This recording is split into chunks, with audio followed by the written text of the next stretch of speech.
aparecimento das técnicas minimamente invasivas, as técnicas percutâneas, em que, quando antigamente a gente precisava abordar a coluna em incisões, às vezes até exageradamente grandes, hoje, através de técnicas minimamente invasivas, com uso de cânulas, com uso de artroscópio, com uso de uma série de equipamentos, nós podemos realizar o alívio da dor, a descompressão pela hérnia de disco, por cirurgia minimamente invasiva e, às vezes, até em nível de ambulatório. E assim, a grosso modo, esse foi o maior avanço da última década. E, evidentemente, à medida que nós tratamos deformidades, essas cirurgias de maior porte dentro da ortopedia, que são as deformidades de coluna em escoliose, as deformidades por defeito postural acentuado, uma hipercifose, nós dispomos hoje, para a segurança do paciente, a monitorização medular transoperatória. Quer dizer, o paciente vai à cirurgia, você tem que mexer em medula, você tem que mexer em nervos, você tem que colocar implantes de fixação, e os riscos ficam extremamente diminuídos hoje com esse monitoramento medular transoperatório através da eletrofisiologia. E agora, recentemente, adquirimos um equipamento em que, com a ajuda da tomografia transoperatória, um equipamento portátil, tá?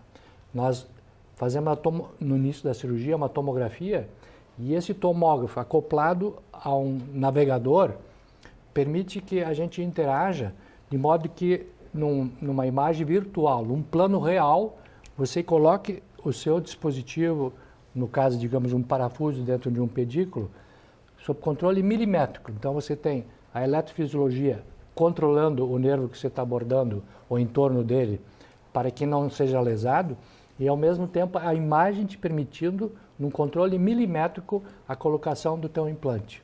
E isso vem beneficiar e principalmente dar segurança ao paciente para que a gente faça fixações, estabilizações e recupere o paciente rapidamente, e em poucos meses ele volta à sua atividade, inclusive a prática esportiva. Nós temos essas situações em atletas profissionais que voltam à sua atividade com o uso dessa tecnologia. Se vocês me permitirem, eu vou... Tem um vídeo sobre isso, acho que é interessante mostrar, inclusive, né? Eu poderia mostrar, espero que ele rode, né? Porque às vezes nessa situação você quer fazer rodar o vídeo e a tecnologia nos ursa, mas eu acho que vai ser possível. Não, eu gostaria justamente de mostrar aqui nesse vídeo que há 2 dias atrás nós introduzimos lá no Hospital Mãe de Deus essa técnica do uso do tomógrafo transoperatório. Esse é um tomógrafo portátil, hiper super móvel, e que vocês veem, ele fecha, ele pode ser transportado de uma sala cirúrgica para outra, colocado sobre o paciente, ele fecha um arco em O, como se chama, dando uma tomografia transoperatória, essas imagens aparecendo um pouco rapidamente, mas mostrando então que ele adquire a imagem na hora da cirurgia. E essa imagem adquirida pela tomografia dá uma imagem tridimensional, como nós vamos ver em seguida. Aqui, aspecto cirúrgico, aqui a imagem tridimensional dada pelo tomógrafo. Essa imagem é levada ao navegador que está olhando para a cirurgia, e através do nosso equipamento, esse arco com esses localizadores, a gente então vai ver na tela o que nós estamos fazendo no nosso paciente. E imediata a imagem, com controle milimétrico através desse equipamento, então integrando a tomografia com o navegador, imagem virtual em tempo real, você dando segurança para o seu paciente. E ao mesmo tempo dando a segurança do monitoramento medular transoperatório. Então, duplo controle, nos fazendo lembrar o que nós há 20, 30 anos atrás, numa correção de uma deformidade, por exemplo, a gente fazia praticamente um voo cego. Se corrigia a deformidade sem saber o que estava acontecendo com a medula, com as próprias raízes nervosas. Hoje, tu tem dupla monitoração. Sabe o que isso me lembra, quando eu vejo esses equipamentos todos? Para a gente que saiu da cirurgia da Santa Casa, não agora, porque a Santa Casa hoje em dia está cheia de equipamento novo, mas há 20 e poucos anos atrás, isso parece aqueles filmes do Guerra nas Estrelas, né, que a gente viu o pessoal encostar um aparelhinho Porque na época que eu fiz cirurgia, era tudo a céu aberto, quer dizer, era corte grande para poder fazer o procedimento. Hoje em dia, acho que toda essa tecnologia, é isso que a gente tenta desmistificar um pouquinho. Melhorou para o médico, mas não existe mágica, né? Continua alguém tendo que se especializar e tem que ter alguém para usar a tecnologia. Então, a cirurgia continua sendo a mãe de tudo, né? Evidentemente que você tem que ter todo o conhecimento da anatomia e principalmente você tem que ter o conhecimento da patologia para fazer a correção, a indicação correta do procedimento que você vai fazer. E daí se valer da tecnologia para dar segurança ao teu paciente e obter, obviamente, os melhores resultados através disso. Então, não deixa de ter a tua habilidade, a tua dedicação de desenvolver essa tecnologia, a principal arma que nós dispomos no arsenal do tratamento do dia a dia para o nosso paciente. Me diz uma coisa, obesidade e problema de coluna. Eu vou puxar um pouquinho a brasa para o meu assado. Mama grande, gigantomastia. O que isso realmente interfere na coluna? Nós tínhamos falado há pouco sobre essa questão, que às vezes existe um mito que a obesidade seja causadora de problema de coluna. Eu sempre quero lembrar que o primeiro grande causador dos problemas da coluna é a questão genética, a questão de predisposição genética. E aí os fatores agravantes em que vai se incluir aquilo que nós falávamos no início do programa, a falta de sustentação por falta de exercício, por musculatura flácida ou musculatura encurtada. E outro fator, obviamente, agravante é a obesidade. Mas a gente não pode dar-lhe uma exagerada importância, como a maioria dos casos tende a se dar.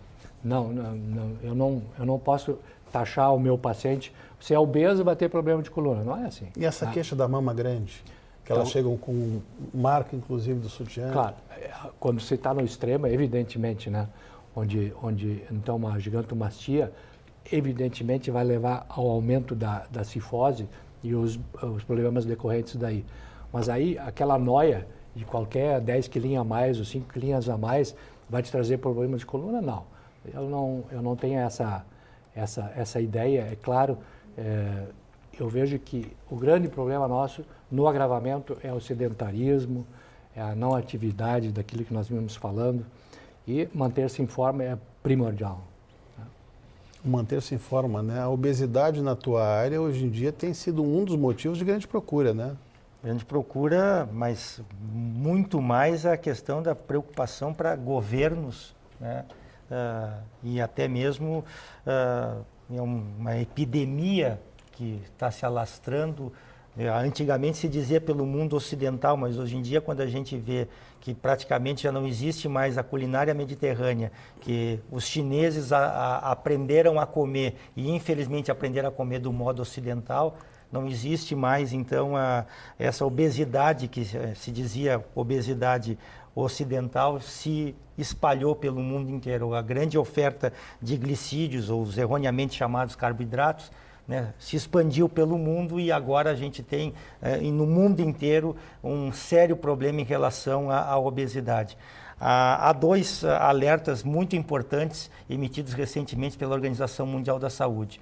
Um em relação, até que inclusive em 14 de novembro se celebra o Dia Mundial de Combate ao Diabetes, e principalmente ao diabetes tipo 2, que antigamente era considerado diabetes do tipo adulto, só que cada vez mais é o diabetes do tipo do adulto jovem e inclusive de final de adolescência. Quer dizer, o que isso está sinalizando?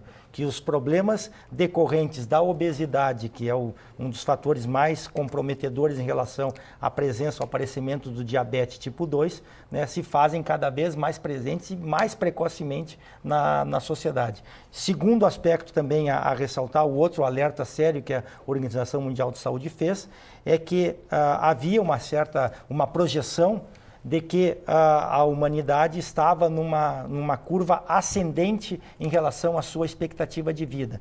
E há menos de 2 meses esse alerta foi dado de que a atual geração de crianças e jovens adultos tem a perspectiva, desde o advento da Revolução Industrial e principalmente de medidas sanitárias e do advento de antibióticos, a ser a primeira geração a viver menos do que seus pais, em função principalmente de obesidade, de sedentarismo e de todas as doenças degenerativas decorrentes desses maus hábitos de vida.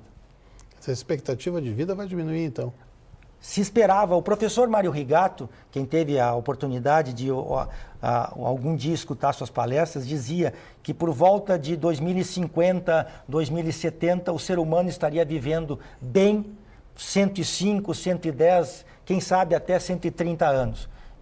E, claro, dentro da perspectiva que havia na época de que o ser humano, com o advento de toda a tecnologia, por exemplo, dessa maravilha que o Dr. Hahnemann acaba de nos mostrar, que a perspectiva de viver bem do ser humano seria aumentada em função desses progressos tecnológicos. O que não se contava é que a obesidade e os maus hábitos de vida ditos ocidentais viessem atacar de uma maneira tão drástica, tão marcante, a ponto de fazer com que a gente tenha cada vez mais, numa curva até impressionante, os problemas sérios advindos de sedentarismo, de obesidade e, como eu já disse, todas as doenças degenerativas. É muito comum a gente ver redes de televisão que tenham nos grandes centros, Porto Alegre, Rio, São Paulo ou principalmente Europa, Estados Unidos, né, tenham reportagens feitas ao vivo não, feitas em ambiente aberto, as pessoas passando ao fundo.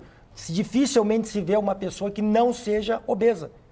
Quer dizer, a população das cidades, principalmente grandes, está engordando de uma maneira assustadora. E antigamente se via mais pessoas de idade. Hoje em dia, jovens. É difícil a gente não ver quem vai com certa frequência aos Estados Unidos ou procura prestar atenção em fatos da realidade do cotidiano americano, que logo vai se espelhar no restante da civilização ocidental. A gente se assusta ao ver a quantidade de obesos, né, que existem na sociedade americana e cada vez mais de obesos que nos cercam. Sabe que chega muito na clínica do cirurgião plástico, né? De novo puxando um pouquinho a brasa para o nosso assado. Mas é um chega reflexo, muito. é um reflexo. E eu acho que a grande maioria dos colegas hoje em dia encaminha, viu, Zanini? O que o pessoal faz? Chega muito obeso ou muito sobrepeso. Né? Porque obesidade realmente não chega tanto, mas chega muito sobrepeso. Que é o pessoal que está com um aumento de peso e a caminho de uma obesidade. Mas a grande maioria dos colegas hoje em dia encaminha isso, tem encaminhado para exercício, em primeiro lugar. Porque dificilmente tu vai ter um resultado, isso é uma coisa acho que muito importante de lembrar, dificilmente tu vai ter um resultado bom numa técnica cirúrgica, a cirurgia plástica. Eu até quero acrescentar o gancho. Nós hoje, na cirurgia de coluna, se o paciente chega com seus 20, 30 quilos acima, tá? Nós temos como teste que ele vai ter bom resultado quando a gente diz para ele, vá fazer um tratamento, vá fazer exercício, vai no endocrinologista, consiga perder 10 quilos, 15 quilos e volte aqui. Se ele consegue isso, eu opero, porque eu sei que ele quer ficar bom.